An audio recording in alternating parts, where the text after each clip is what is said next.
covering all your favorite parts of the 50-yard fight. This is the Inside the Walls podcast with Zach Kyleman and Jim Mernier. Right? Yeah. You know, plus, he's only second all-time leading receiver in the NL behind Devin Wilson. But yeah, no big deal. Yeah, no big deal. No But big yeah, deal. it's week 2 of the action. So on the screen right now, what you see, ladies and gentlemen, is the current standings of the National League. Yes, we've been getting a lot of people of the graphic that we have. Like, what's this for? This is what your power ranking of the 4 teams? No, this is what the playoffs look like if they started today. The postseason, if it started today, Jackson would be traveling to Carolina and Columbus would be traveling to Orlando, which is pretty unique because a certain team in Albany is not in this top 4, but it's still only week 1.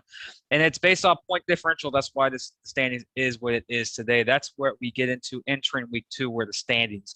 And the first game that I want to get into is, of course, the game that I'm going to be attending because I don't want to, we've already talked about earlier, to just get it done. It is the 0-1 Albany Empire traveling to the 0-1 Jacksonville Sharks. Both me and Zach didn't think Albany was going to be 0-1 entering this game. We kind of thought that Jackson would be 0-1. Not me. I thought they'd be 1-0, but Columbus kind of shut me up again, like they do, like a rival should do. But it's the Shark Tank. I've kind of, you already know my opinion about this game. But Zach, you take it away. What you think about this game here in Jackson? Yeah. So, again, two differing philosophies here. Obviously, one is more based on the overall talent of the roster and trying to just, base it on adjusting on the fly, really kind of adjusting to your roles, but, being able to get down the Iron Man scheme. The other is feeling like it's more based around Iron Man and finding those that can fit that scheme well. As we're looking out for, Malik Henry, can we see Tim take another step this week, get that young receiving core along with Devin Wilson more opportunities to make scoring plays, make adjustments. In terms of for the Empire, clean things up. I think that's what you're going to be looking out for. Again, they have talented folks on there. Darius Prince, as we saw last week, when he's able to make his reads and given his chances, he can play defensively pretty well. He made some good plays out there too. Obviously, they have Arthur Hobbs. They got Dwayne Hollis out there. I mean, I can keep going with names of guys that, that are solid talents out in Albany. Question is, can they put it together and can they put a solid full game together where you're able to keep up with your opponents? That defense cannot be leaky for a second week in a row. Will Henry showed that he can, of course, keep up and that he can play when needed to. So I'm going to be watching out for that. Mike Faithful, can they clean things up? Can that offensive line give him a little more protection? There are a few times against Carolina, he was getting a little bit flustered, and I wonder if that will be the case again here in Jacksonville, especially with that roaring crowd that he knows very well. That's going to be well over 7,000 when they go into the Shark Tank. I'll tell you what, for my pick, I'm taking the Sharks. I'm not joking. And I'm mainly doing this because I'm betting on, I'm really just betting on the Sharks offense, taking advantage of those leaks that the Albany Empire have given. That really kind of freaked me out last week watching them play against Carolina. And I'm taking that bet that I don't think they'll be able to clean that up in time. Are you just batting tears away? I'm so happy about it. Wow, look at you. But no, that's my whole thing. I think the Sharks will be able to clean up penalties, a few miscues that are more just tightening up how you play, because they have the Iron Man system down. It seemed like it was fine last week. Main thing is you can't have as many yellow flags hitting the carpet. You can't be giving away opportunities from yellow flags hitting the carpet like you did in the second half. Correct. I think they can clean that up, as Devin was mentioning in our interview earlier. And like I said, I'm banking that defense of Albany isn't going to be able to clean it up in time, and that Henry's going to find opportunities. It's going to be a tight one, just like last year's game in the Shark Tank, but I'm taking the Sharks this year. Oh, wow. People up in Albany are going to hate us. Just going to say for this week. With all the stuff I talked about earlier about the Shark Tank, I think this game, Jacksonville wins. And like I said and mentioned about how the NBA playoffs are, the far superior team does lose a couple times in the playoff round. Doesn't mean that they were going to lose a series. They eventually won a series.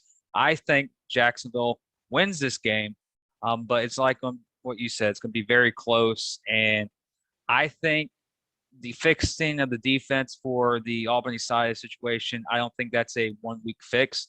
I think that's going to progress over a couple of weeks. They got a bye week coming pretty soon. for the Albany Empire. They make it to the Florida stretch here into Orlando, so it's a two-step basically. But I look at this overall game. The key factors, I say this: if you imagine Kendrick Ings last week in Albany, if that's Devin Wilson, Albany's in trouble. Right. That means Devin Wilson's getting wide open. If that's Solomon, bad. If it's Naquan Murray, bad. Is that Rob Jones? It's bad. If Malik Henry is Malik Henry where he was in the first three quarters last week against Columbus, Jacksonville's in a very good position. The benefit for Albany, they have Mike Faithful on the offense who's been in that building. He knows how the atmosphere is, and he still has great weapons all around. I think this is a very high-scoring game, and honestly, I don't think the determining factor is going to be illegal substitutions or not. I think the determining factor is going to be special teams. Whose special teams is not going to give up that big return? Whose special teams is actually going to kick a deuce? Whose special team is actually going to make that extra point and not hit it or hit the goalpost? It's going to come down to special teams. I think these two teams, how Jackson plays at home, they play – you can say Jackson plays above what they are at home compared to on the road. That's usually how it does in any sport. I got Jackson in this game, and I think Jackson wins close, very close, but I still think Albany has the better overall roster at this time. Now, if I watch both these teams live and Jacksonville on Saturday, which I will, my attitude may change next week. The only thing is whoever expected that in week 3, one of these teams could be 0-2. And that is for Jacksonville, it doesn't get any easier. They got Columbus, then they got Carolina, got the Empire again. So Jacksonville's next couple of games are not going to be any easier. But we both got the Sharks, which I'm pretty surprised about. Hey, let's go. That's all I'm saying. Actually, score prediction, because we got to keep up with this every week. So mine, 60-58 Sharks. It's a 2-point win. I think it'll come down to a field goal, and I think the Empire are going to miss that field goal. That's my projection. Based on how the games went last week, everyone touched that high 50s. Kind of went a little bit too overboard in the Carolina game last week. But that first half looked like it was going to touch that number. Look, it definitely was. I mean, the Cobras just didn't score in the fourth quarter. Yeah. Really, it could have been an easy 60 burger if you just get one TD. Yeah.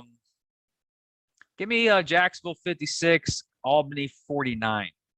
Okay. One touchdown difference, one possession to rule them all, right. I see. All right. I feel you.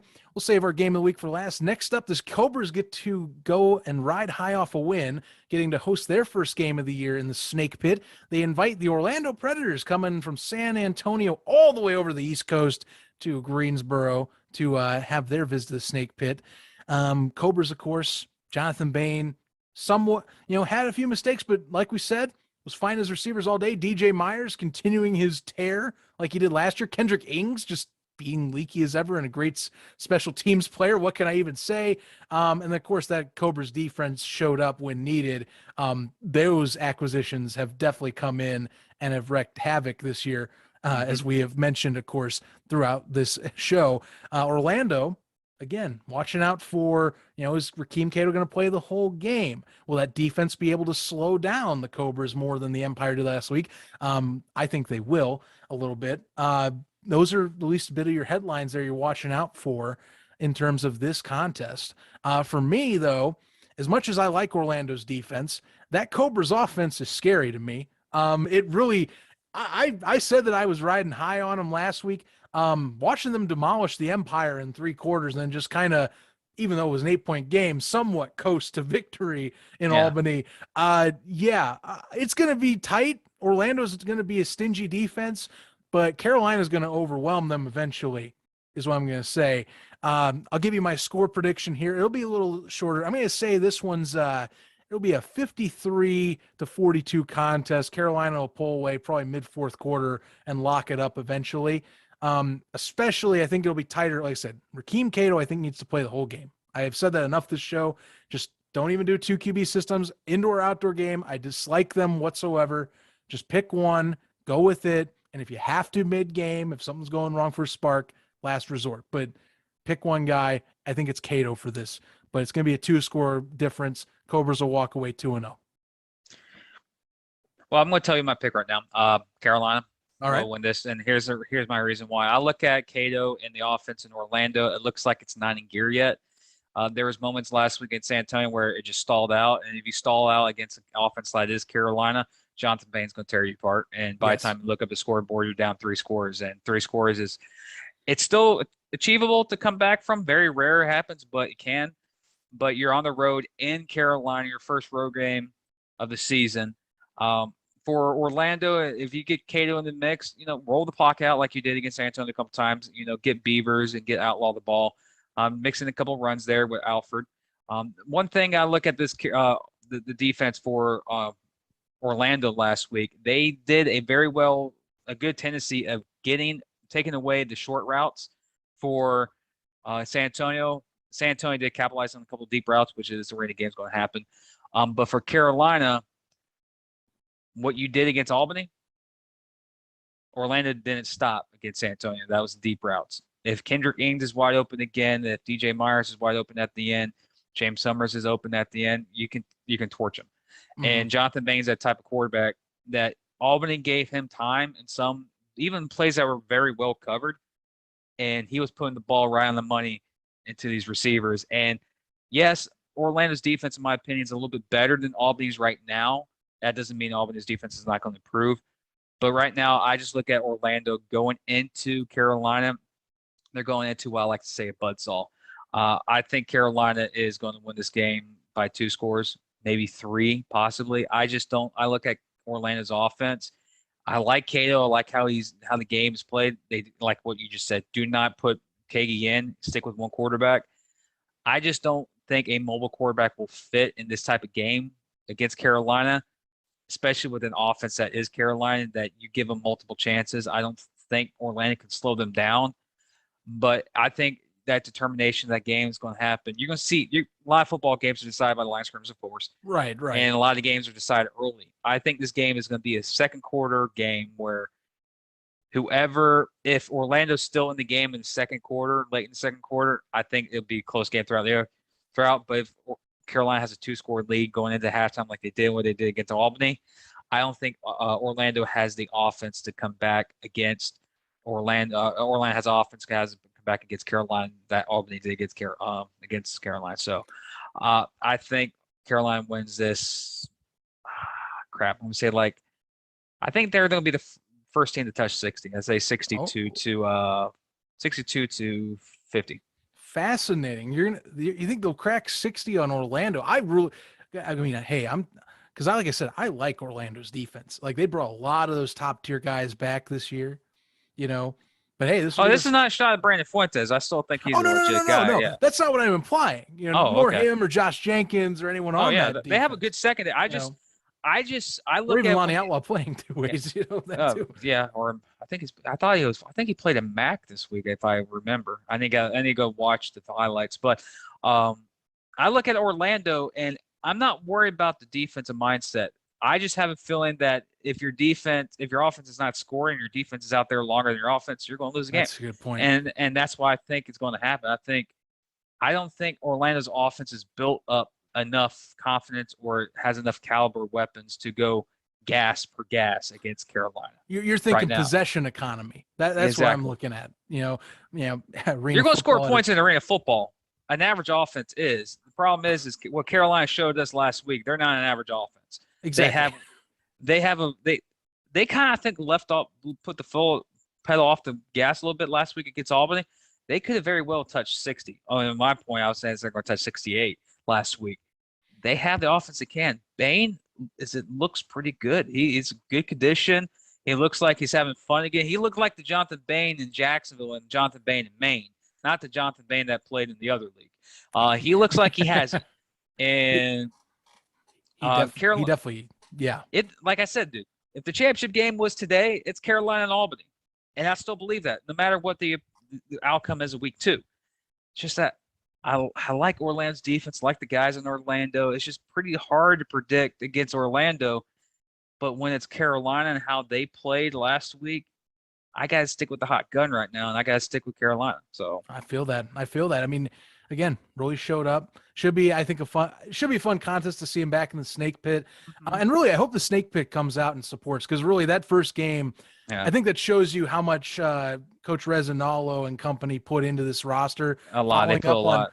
Following up on the signings from the end of last year, saying let's continue that upward trend again. And their community outreach, they've done an incredible job getting into the community with concerts and little watch parties and getting the players out there. The Carolina organization has done a lot to get fans in the stands, and I think Coach Resinalo and Storm relaunched their, I think, Cobra Insider show that's on YouTube. That's on their YouTube page. I think that started last week.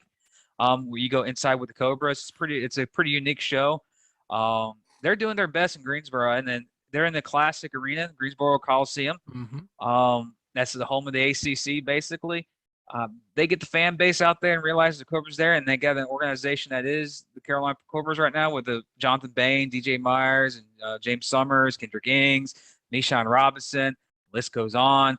The team is loaded. They got a big win over Albany. I expect a good crowd in Greensboro, and put the winning product in the field. They come just like any city and any place in the world.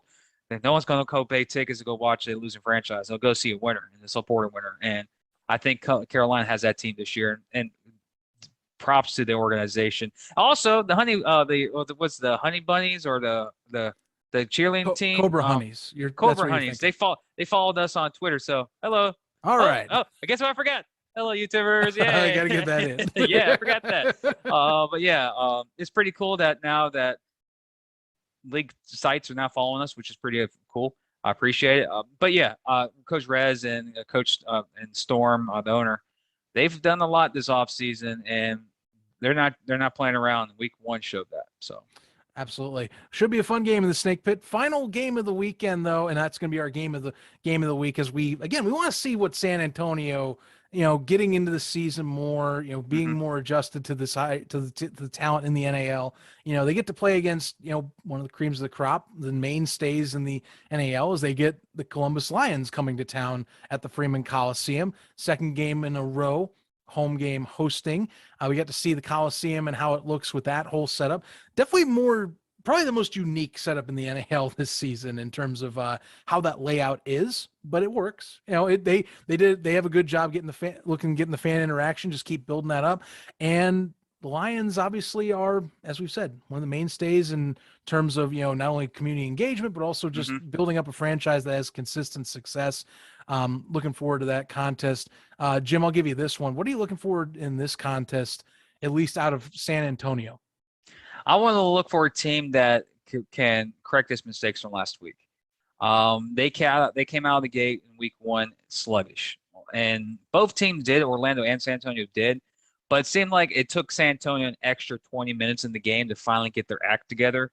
I don't know if that's just the introduction of the IR game or the introduction of more upper level competition from the league they played in last season. What I'm looking for the more, I want to see more rhythm between the receiving cores. There are a couple plays last week where it was a few seconds late, like a slant route, the quarterback threw it late, or an offensive lineman didn't block long enough that caused a sack. There are little mistakes, of course, penalties, and of course, or it was just of course, title of the show, illegal substitutions. We saw that in San Antonio too. And a lot of plays there was a time in that game last week, I'm like, why were you here 5 minutes just waiting, doing nothing? And realized they were reviewing play. Didn't know they were reviewing play because the announcers didn't even say anything. It was just like dead air for 5 minutes. I was like, did my sound go off? But that's more of learning the game, learning the arena game, bringing people that are knowledgeable in the game. I look at this game, and overall, I look at Columbus and I go, Gibson, we know what they're going to bring. We know they're going to bring a very fiery attitude, a team that's going to, honestly, could be down 2-3 scores. They're not going to give up. That's not the Coach Gibson way. He made a famous quote in the Inside the Line series where he's been up 21 points and lost, and he's been down by 21 points and won. That's a mentality that Columbus has. Columbus is coming in with a mentality, and for San Antonio fans who are getting introduced to the NAL, the Columbus Lions are what we like to call that consistent franchise. They're always there. They've played for 3 championships already. They know how to win. And no matter if it's week 2, week 6, in the NL Championship game, you're not going to walk all over. It's very hard to beat the Columbus Lions and dominate them. They are an organization that will play to the very end, no matter what the score is. That's the mentality that I would love to see San Antonio develop, to see if they rebound. This is also the reason why I said this is game of week. This is make or break for San Antonio. I know this will be week 2, but you have 2 weeks, 5 weeks back to back, followed by a 3-game road trip. Yes. You could come back to the Coliseum 0-5 before you're finally home against, and of course that team that you're playing home to, and that week is Carolina. That's not a good team to be reintroduced back home. This is a pivotal point because if you lose this week against Columbus, you're away from your house for 5 weeks. Not what you like to call big time for the fans. That's just a 6 weeks away from your home. Really doesn't, that's a fan killer, honestly. But I look at this guy, looking at the field itself, look at the game itself. I want to see more consistent play between the quarterback and receivers. And the defense for San Antonio impressed me a little bit against Orlando. I was surprised that they gave up. That second half, they played a lot better than the first half. Oh, yeah. Made some adjustments, made some key situations. They didn't kill themselves a lot of penalties, and they fought back in the game, which I'd love to see.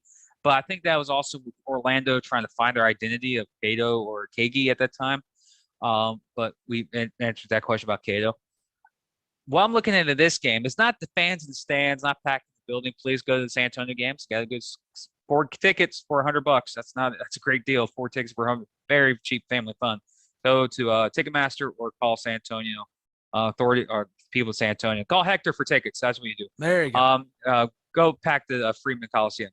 I look at this game, and it comes down to 2 things. Can San Antonio fix those mistakes?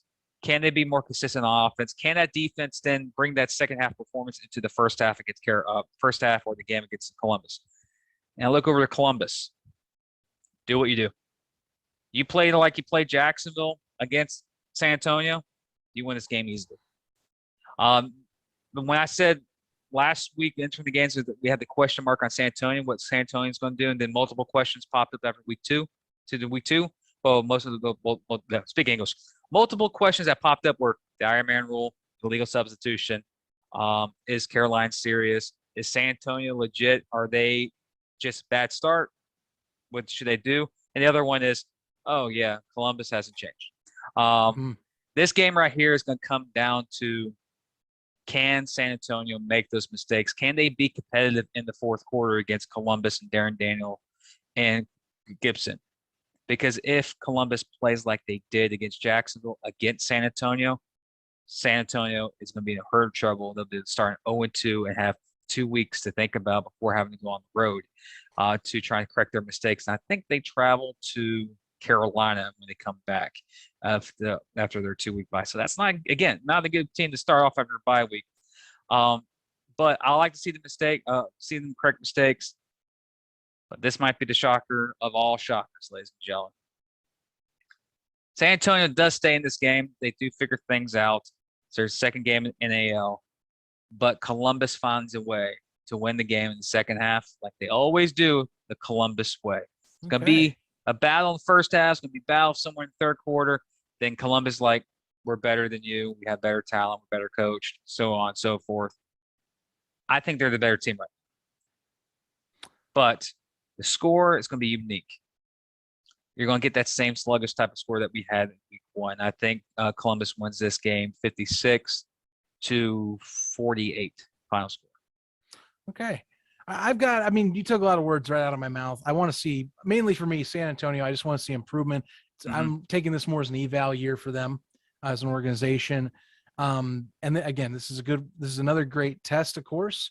I think another level up from what Orlando had last week. And for the Columbus Lions, I want to see some progression. Darren Daniel getting a little more comfortable in that offense, finding his guys on the outsides, of course. Defensively, I think the Lions already have their things figured out, of course. Yeah. What can I say? But, I think it's really just about evaluating the Gunslingers in this case, week by week. I think they'll get better. I think that they'll have another chance to get better this week. I think that they'll have a little more consistency. They had a chaotic lead up to the year just having a bunch of rotation of that quarterback position and a few other positions. I mean, remember, they're supposed to have Philip Barnett on the outside at one point, and now that's just kind of trying to adjust on the fly. But I think you'll see a little more of a calm performance from the Gunslingers.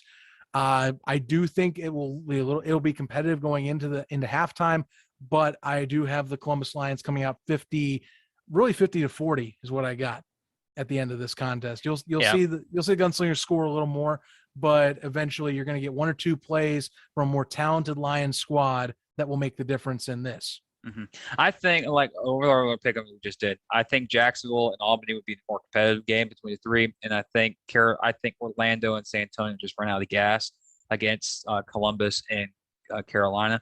But overall, week 2, the things that I want to see in week 2, not just in San Antonio, just not in Jacksonville, just not in Albany or in Carolina. Substitutions. Let's see how these teams adjust to. Did they learn from their mistakes from week 1? Can we, get the flow of game to increase? This is not official stats. This is just based on me doing my own time watching the games. There was an hour and 12 minutes of stoppage time in week 1 action between the 3 games total. That's between substitution violations to reviews.